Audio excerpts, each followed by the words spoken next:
Donc, je vous remercie en tout cas de vous être tous mobilisés aujourd'hui pour cette 3e édition du Club des collectivités territoriales engagées pour l'ESS en Auvergne-Rhône-Alpes. On espère que ce sera la dernière session en visio et qu'on pourra vous proposer un format un peu plus interactif et un peu différent à l'avenir. On y travaille pour la prochaine rencontre, mais voilà, pour aujourd'hui, ça nous semblait encore pour le moment le format le plus simple à mettre en œuvre. Je vais juste vous rappeler que pour la prise des questions, donc Lorraine, si tu peux passer la slide pour la prise des questions. Donc, dans un premier temps, on vous demandera de bien vouloir les poser plutôt dans le chat pendant les interventions. Il y aura quelqu'un qui se chargera de les recueillir, Sébastien, si je ne me trompe pas, et puis Lorraine également. Et donc après, il y aura des temps de questions-réponses après chaque bloc d'intervention et où vous pourrez éventuellement aussi ouvrir vos micros à ce moment-là pour poser vos questions directement. Voilà, mais on prendra les questions tout au fil de l'eau dans le chat. Sinon, donc sur le programme de cette journée, juste en 2 mots, avant de passer la parole à notre premier intervenant en ouverture, Damien Gaucheran, qui est vice-président à la CRES. Ensuite, juste vous repréciser sur le découpage. Donc, on va avoir un temps un petit peu de cadrage avec moi-même et puis Margot Lallemand du CIRID pour repréciser un peu les notions autour de l'économie circulaire et de l'économie sociale et solidaire et les liens entre ces deux notions. On aura un bref focus aussi avec Anne-Laure Federici du RTES sur les enjeux pour les collectivités territoriales sur ce sujet de l'économie circulaire. Et puis ensuite, on partira en sous-atelier, donc sur les biodéchets et sur le réemploi et la réutilisation, avec les intervenants, Aurélien Chapdelaine pour Terra Preta avec Nicolas Bonnet, qui est conseiller métropolitain à Clermont-Auvergne Métropole, qui feront un double témoignage, et puis Mathilde Pierre-Diméry pour Trièvre Compostage Environnement, ça ce sera dans l'atelier biodéchets, et sur l'atelier réemploi-réutilisation, on aura Théo Sinakowski pour Merci René, et puis Jérôme Judard qui est coordinateur de la ressourcerie Terre Déco. Voilà, on reviendra rapidement quand même en plénière à l'issue des ateliers, donc ne vous enfuyez pas tout de suite. On aura un petit mot de conclusion avec Emeline Baum, qui est vice-présidente au Grand Lyon, administratrice du RTES, et qui clôturera cette session qui devrait durer tout pile 2 heures. Et sans plus attendre, je passe la parole donc à Damien Gaucheran. Ah oui, juste une petite carte effectivement que nous a préparée Lorraine pour vous montrer d'où vous venez tous les inscrits aujourd'hui, donc de l'ensemble de notre région, comme on le voit bien le découpage. Et on a même effectivement quelques inscrits hors région. Damien, c'est à toi.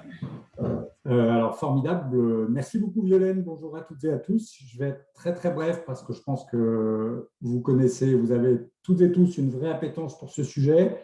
Peut-être souligner quelques points. D'abord, la qualité de ce club qui est en cours, qui est créé, qui est en cours de développement, qui s'appuie à la fois sur l'initiative du RTES, de la CRES et puis du CNFPT. Donc, merci à ces 3 acteurs de se mobiliser pour petit à petit sensibiliser les territoires qui le souhaitent à entrer dans des dynamiques en faveur de l'économie sociale et solidaire. Cette façon de faire de l'économie qui touche d'abord au sujet d'intérêt général et de transition. Un petit mot sur la stratégie d'ensemble de la CRES telle qu'elle se déploie notamment autour de ces problématiques de transition écologique et solidaire. On porte ensemble avec le président, le bureau et toute l'équipe l'ambition de faire des 30 000 établissements de la région Auvergne-Rhône-Alpes qui sont inscrits, qui dépendent de l'économie sociale et solidaire, 30 000 acteurs dynamiques et positifs et chercheurs, éclaireurs de solutions en faveur de ces mouvements de transition. Donc, c'est l'objectif qu'on s'est fixé ensemble sur ce mandat. Ça nous mobilise beaucoup, depuis des sujets très opérationnels et très concrets jusqu'à des temps de rencontre et de sensibilisation. Et les collectivités territoriales, vous avez évidemment un rôle majeur à jouer dans cette dynamique d'ensemble que nous souhaitons communément impulser. Plus particulièrement, quand on parle d'économie circulaire et d'économie solidaire, il y a un joint, il y a une convergence naturelle qui se fait. Sans trop insister dessus, depuis toujours dans les entreprises de l'économie sociale et solidaire, on se préoccupe des réemplois des matériaux. pour créer de l'emploi à celles et ceux d'entre nous qui sont en situation les plus précaires. Donc, il y a un lien quasiment naturel, il y a un cousinage entre ces deux formes d'activité économique. Ce qui les relie, c'est des questions de sobriété, de réutilisation, de durabilité et donc d'impact environnemental et social. Et c'est tout l'enjeu de ces ateliers auxquels on va travailler ensemble cet après-midi. Avec un double éclairage peut-être, bien entendu, c'est important que les collectivités territoriales en tant que telles, en tant que structure, s'engagent dans ces dynamiques d'économie circulaire parce qu'elles vont gagner de l'argent, notamment celles qui sont en charge du traitement des déchets. On sait que les évolutions réglementaires à venir dans les mois et les années qui viennent vont, d'une certaine façon, augmenter considérablement le coût de traitement à la tonne. On parle de biodéchets, on verra qu'il y a quelques grosses surprises. Mais au-delà de ça, au-delà du simple intérêt pour les structures publiques que vous êtes, il y a un extraordinaire enjeu territorial. C'est-à-dire que pour vous, comme pour les habitants d'un territoire, comme pour les entreprises d'un territoire, il y a une communauté d'intérêt, une communauté stratégique à bâtir autour de ce lien entre économie circulaire et solidaire, parce que les industriels ou les entreprises sont en demande de solutions simples qui vont leur permettre de se mettre à niveau par rapport aux obligations réglementaires qui vont advenir, donc que j'évoquais, parce qu'il y a une vague de fonds chez les habitants des territoires sur cette question de comment est-ce qu'on peut s'engager concrètement dans des actions qui nous permettent d'être moins dépendants des systèmes classiques qui sont très abrasifs pour l'environnement. Et puis enfin, parce que à l'occasion de cette réflexion à des échelles territoriales sur les dispositifs d'économie circulaire, on voit bien qu'il y a matière à créer de l'emploi et de l'emploi local et de l'emploi qualifié. Ce n'est pas seulement Reaper de benne ou ce genre de choses. Tout autour de ces stratégies de réemploi de matériaux, tout autour de ces stratégies d'animation, des ressourceries, des Fab Labs, des structures qui font également de la R&D en matière d'éco-conception de produits, des politiques publiques portées par des collectivités territoriales peuvent avoir un effet extrêmement puissant sur de la restructuration d'activités économiques locales et d'emploi. Voilà. J'ai en tête les ressourceries, j'ai en tête les tiers-lieux, toutes ces plateformes à partir desquelles s'inventent des nouveaux produits, des nouveaux services tels qui préfigurent les systèmes économiques des prochaines années. En tout cas, c'est la conviction qui est celle portée par la crise. Je n'en dis pas plus, je nous laisse ensemble avancer dans ce programme en vous remerciant d'y participer et en vous invitant progressivement à en être les ambassadeurs autour de vous. Alors, je ne sais pas qui reprend la parole. Oui, merci Damien pour cette introduction qui a bien lancé le sujet et tout ce qui va être dit par la suite. Donc, c'est parfait. Juste rappeler aussi que cette rencontre du club, on l'a co-construite avec le CIRID, donc qui est le Centre international de ressources et d'innovation pour le développement durable et qui est expert en fait de ces sujets d'économie circulaire, qui anime la plateforme Éclaira sur ces sujets-là.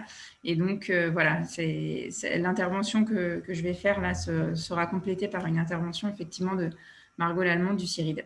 Donc moi, je ne vais pas vous prendre non plus très longtemps puisque l'idée, c'était de faire une brève introduction parce qu'on nous demande souvent « Ah mais oui, mais l'économie sociale et solidaire, l'économie circulaire, finalement, est-ce que ce n'est pas un peu la même chose? Finalement, quelle différence vraiment entre ces deux notions? Est-ce que l'économie sociale et solidaire n'est pas dans l'économie circulaire et vice-versa ?» Alors oui et non, mais effectivement, les frontières ne sont pas tout à fait les mêmes, donc ça nous semblait important, en préambule quand même des échanges de cet après-midi, de reposer très rapidement les notions. Vous êtes sans doute tout autant expert de ces sujets, mais voilà, pour ceux qui auraient besoin de reposer un petit peu le cadre, on s'est dit que ça valait la peine de s'arrêter quelques instants dessus. Donc, sur l'économie circulaire, effectivement, on la représente souvent sous forme du schéma là, qui vous est affiché à l'écran. Alors, je ne sais pas s'il est très lisible, mais sous forme d'une roue. Voilà, qui vous montre un petit peu qu'on bascule en fait dans une notion qui a émergé depuis les années maintenant 90, si je ne dis pas de bêtises, et qui passe en fait d'un système de production linéaire, extraire, produire, consommer, jeter, à un système finalement circulaire, un nouveau paradigme où on essaye de tirer le meilleur parti des ressources tout au long du cycle économique. Et donc, on le représente souvent sous cette forme-là avec 3 domaines et 7 piliers où en fait, ça montre que tout au long du cycle économique, donc aussi bien sur la partie conception de l'offre, on peut parler d'éco-conception des produits, d'économie de la fonctionnalité et donc du fait de finalement produire des services et proposer l'utilisation d'un bien plutôt que forcément son achat. On s'intéresse aussi, quand on parle d'économie circulaire, à la partie consommation et comportement des consommateurs. À cet endroit-là, on parle souvent d'allongement de la durée d'usage et donc pour un même bien de proposer effectivement sa réparation, mais aussi son réemploi ou sa réutilisation, de lui donner une seconde vie et de le réutiliser parfois de manière détournée. Et puis, on s'intéresse aussi au troisième gros domaine qui est la gestion des déchets et où là, on va chercher à nouveau aussi à tirer le meilleur parti de la ressource et même le déchet peut devenir une nouvelle ressource. Et donc là, ben voilà, on va penser effectivement au compostage de la matière organique, mais aussi à la valorisation énergétique via la méthanisation de certains déchets, etc., etc. Donc ça, c'était pour reposer juste un petit peu cette notion voilà, d'économie circulaire. Et l'économie sociale et solidaire par rapport à ça, on en a déjà parlé dans les précédents clubs. Lorraine, si tu peux passer juste à la diapo suivante, s'il te plaît. Voilà.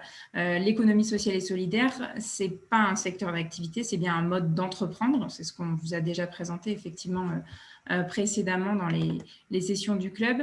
On est sur finalement une logique d'entrepreneuriat avec un but poursuivi qui est autre que le simple partage des bénéfices. Avec des bénéfices qui sont majoritairement consacrés au développement de l'entreprise, qui sont réinvestis dans le projet et dans l'entreprise. On est aussi sur un mode d'entreprendre qui favorise une gouvernance démocratique, donc associer l'ensemble des parties prenantes, faire à plusieurs, collectivement.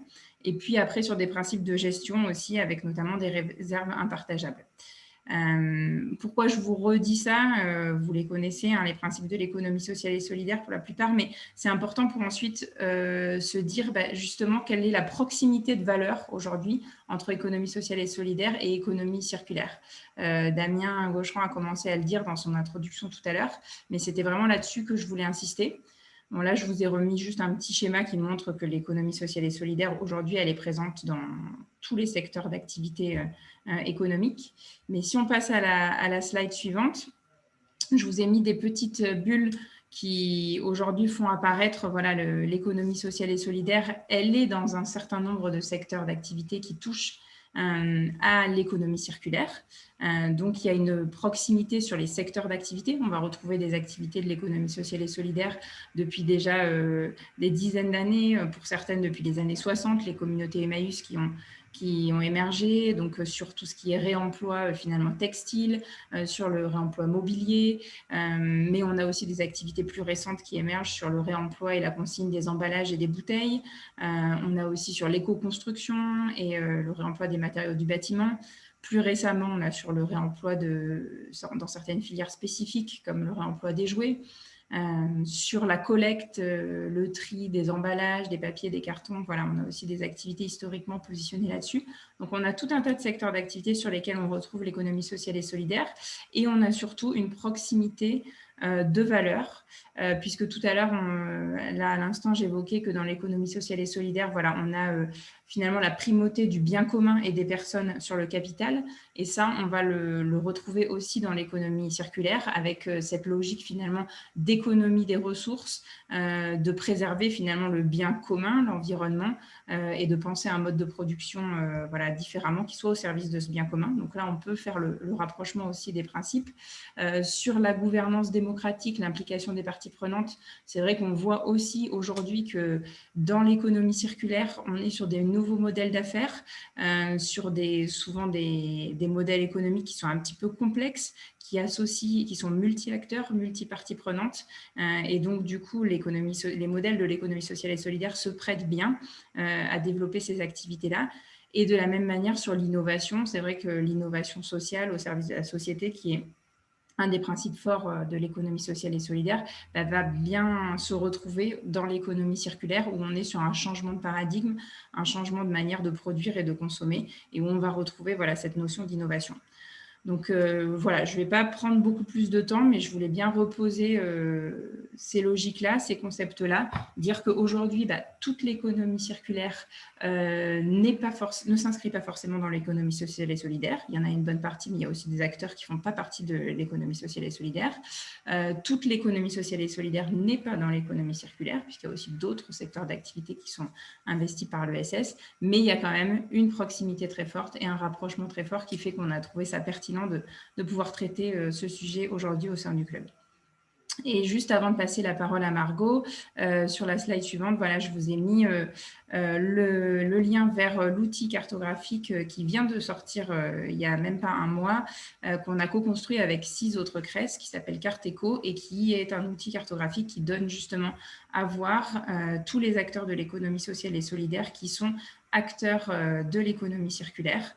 Et donc, voilà, on a fait un gros travail de recensement qui est aujourd'hui incomplet et qui a vocation à se compléter au fil de l'eau. Vous pouvez l'alimenter, vous pouvez alimenter cette carte qui est en open source. Mais voilà, ça montre bien qu'aujourd'hui, on a sur cette carte quasiment 2000 acteurs, je crois, référencés. Ils sont sans doute beaucoup plus nombreux, mais voilà, il y a déjà beaucoup d'acteurs de l'ESS qui sont très investis dans ces sujets d'économie circulaire. Et donc, Margot, je vais te laisser la parole pour nous parler un peu plus aussi du contexte réglementaire et de l'actualité de ce sujet. Merci Violaine.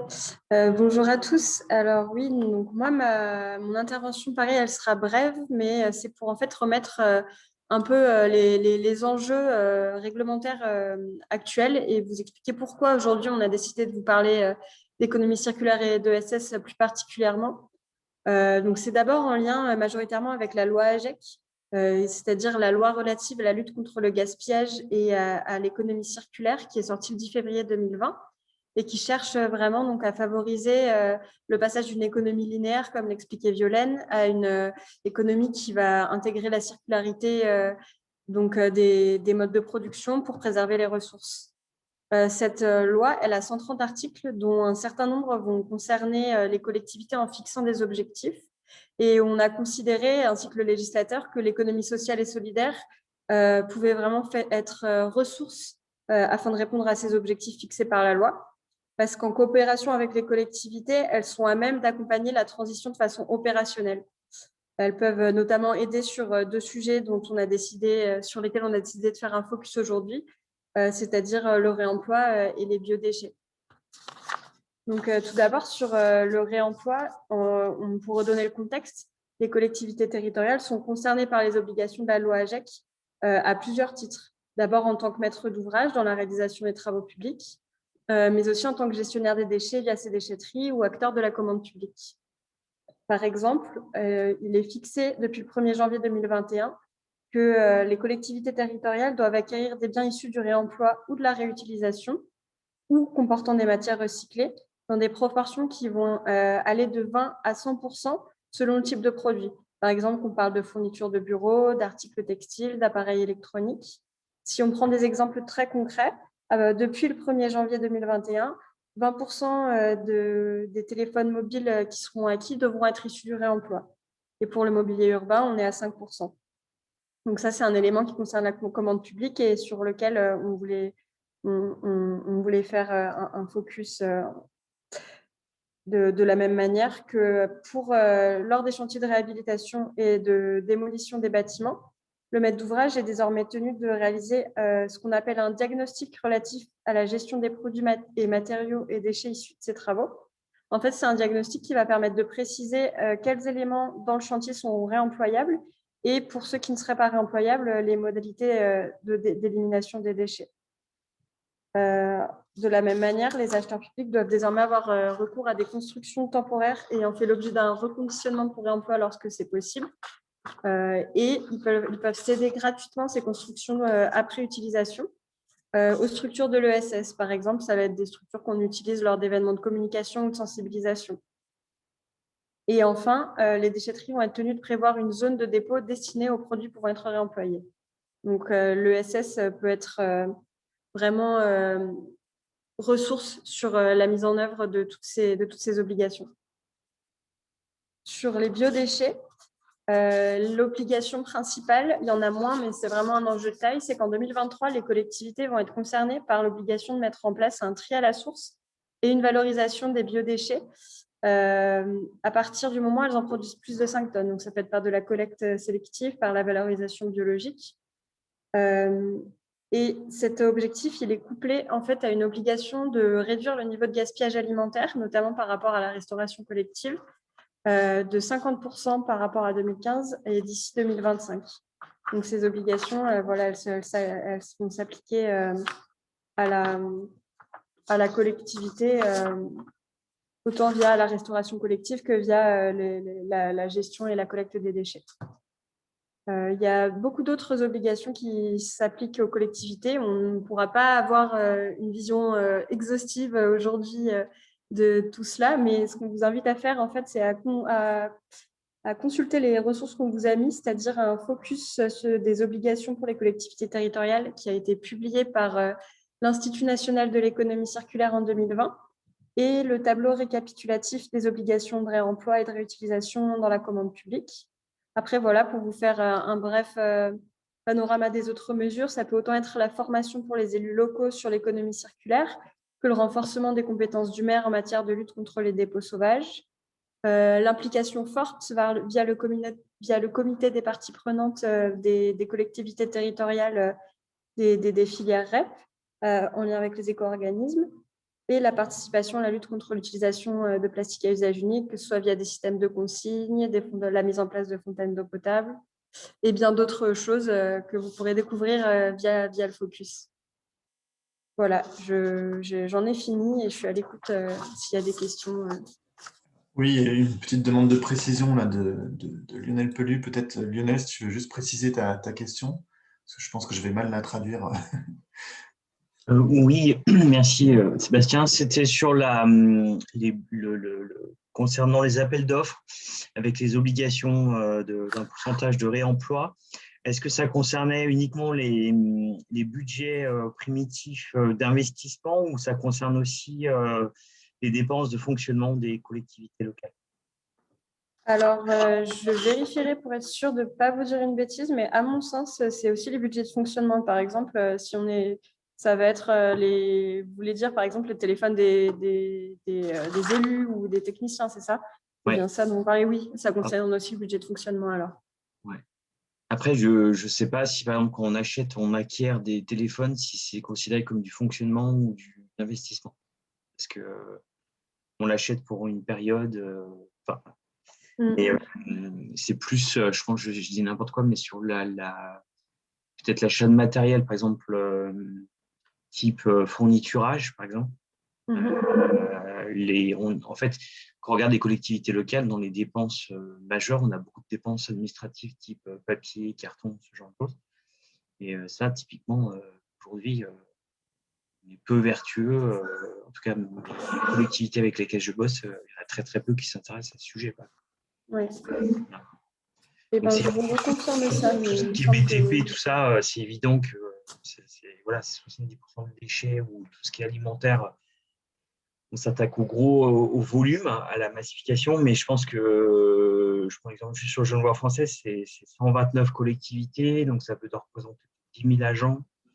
Donc du coup, c'est vrai qu'en termes de déchets, type papier, carton, ce genre de choses, c'est en tonnes.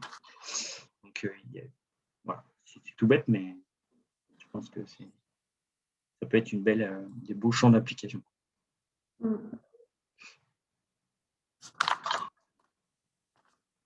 Merci d'avance pour la réponse. Oui, je vous redis, mais effectivement, je suis à peu près sûre que ça s'applique au budget de fonctionnement, mais je vous confirme ça. Super. J'ai vu qu'il y avait une remarque aussi, donc une confirmation, effectivement, d'un autre participant qui dit que ça s'applique bien aussi au matériel informatique, au téléphone, etc. Est-ce qu'il y a d'autres questions?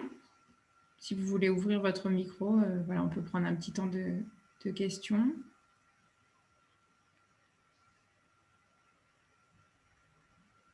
Sinon, peut-être que ça vous viendra au fur et à mesure. Donc, on va laisser la parole à Anne-Laure Federici, donc du RTES, pour nous nous faire une petite intervention aussi sur les enjeux plus globaux pour les collectivités, voilà, suite à ce petit cadrage réglementaire et avant qu'on passe dans l'opérationnel sur nos 2 ateliers.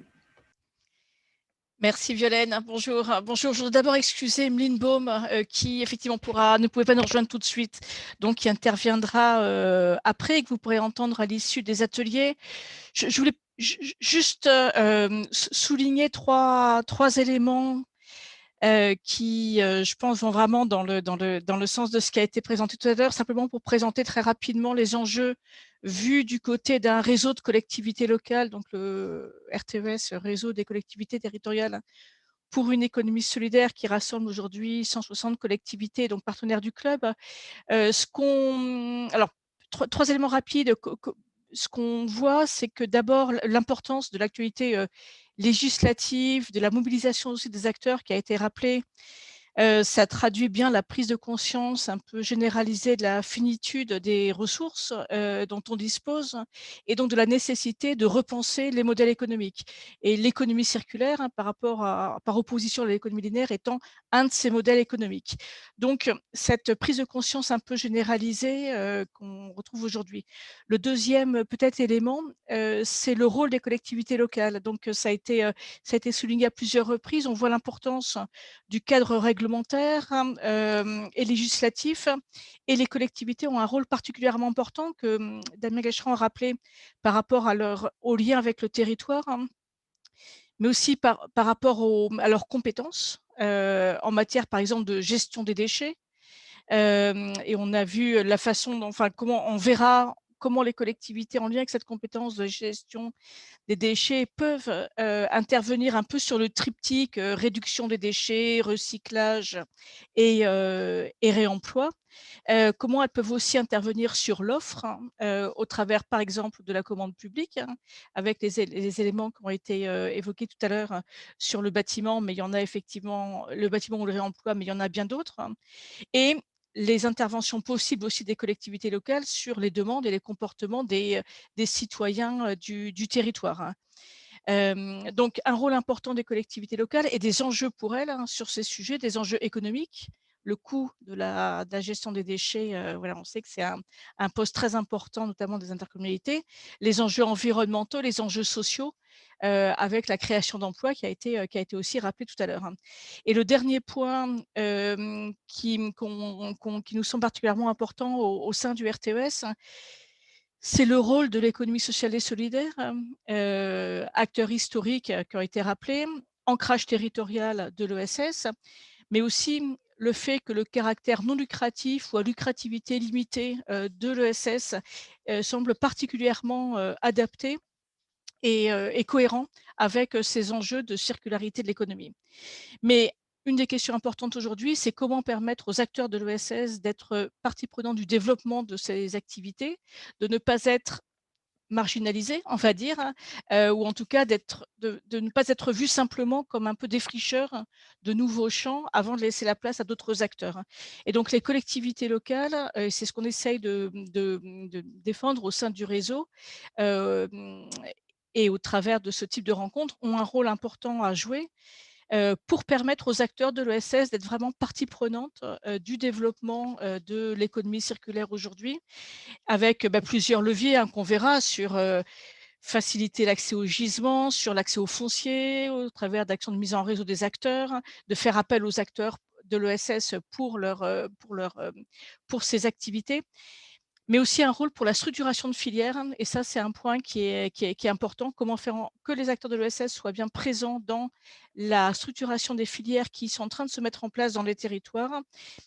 Et cela peut se faire en s'appuyant aussi sur des outils de l'économie sociale et solidaire, comme les sociétés coopératives d'intérêt collectif, qui rejoignent la dimension multipartie prenante qui a été évoquée par Violaine tout à l'heure.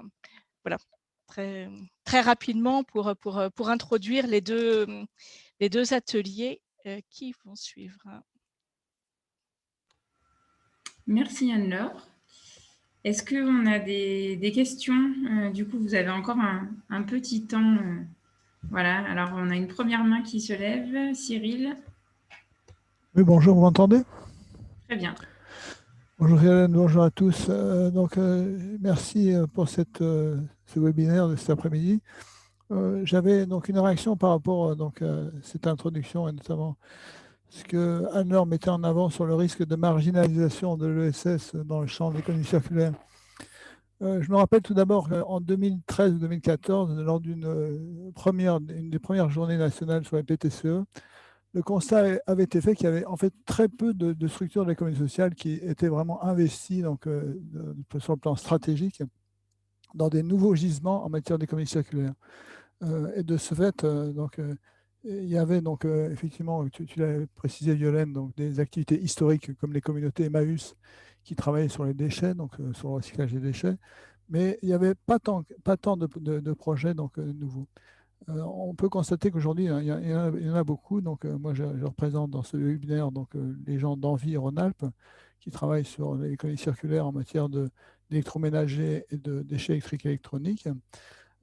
Et une question qu'on se pose de manière un peu récurrente, c'est que l'économie sociale et solidaire est présente de manière forte via l'insertion par l'activité économique et notamment grâce à un coût de main-d'œuvre qui est relativement plus accessible pour des activités à faible lucrativité que sur d'autres secteurs. Est-ce que c'est une économie du pauvre, que l'économie circulaire portée par l'économie sociale, c'est ce à quoi évoque Anne-Laure sur la question de la marginalisation en fait. Si l'économie sociale s'intéresse à des secteurs qui sont à faible marge de manœuvre et à faible marge tout court, c'est en tant que tel aussi une difficulté pour elle. On peut s'inquiéter sur le fait que les secteurs qui sont défrichés par l'économie sociale, lorsqu'ils deviennent vraiment rentables, quittent l'économie sociale pour être portés par l'économie conventionnelle. Je n'ai pas forcément été très clair dans ma remarque, mais je crois qu'on a compris l'enjeu. Est-ce qu'effectivement, s'intéresser à l'économie circulaire, c'est un champ d'opportunités économiques réelles ou une sous-économie? Merci.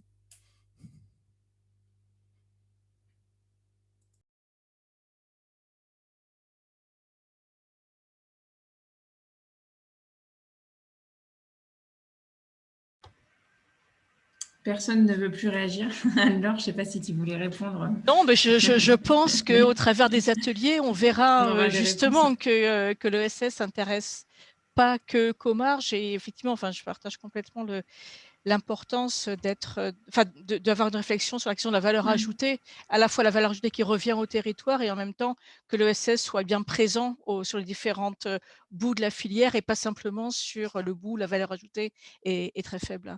Mais je pense qu'on en aura de belles illustrations dans les ateliers. Et puis on a évoqué tout à l'heure, on a parlé de nouveaux modèles économiques hybrides. Voilà, c'est comment on équilibre entre plusieurs activités, effectivement des activités qui peuvent être peu rémunératrices comme le tri, la collecte et qui demandent beaucoup de main-d'œuvre. Et puis peut-être effectivement d'autres segments de la filière sur lesquels ces acteurs de l'ESS peuvent aussi se positionner.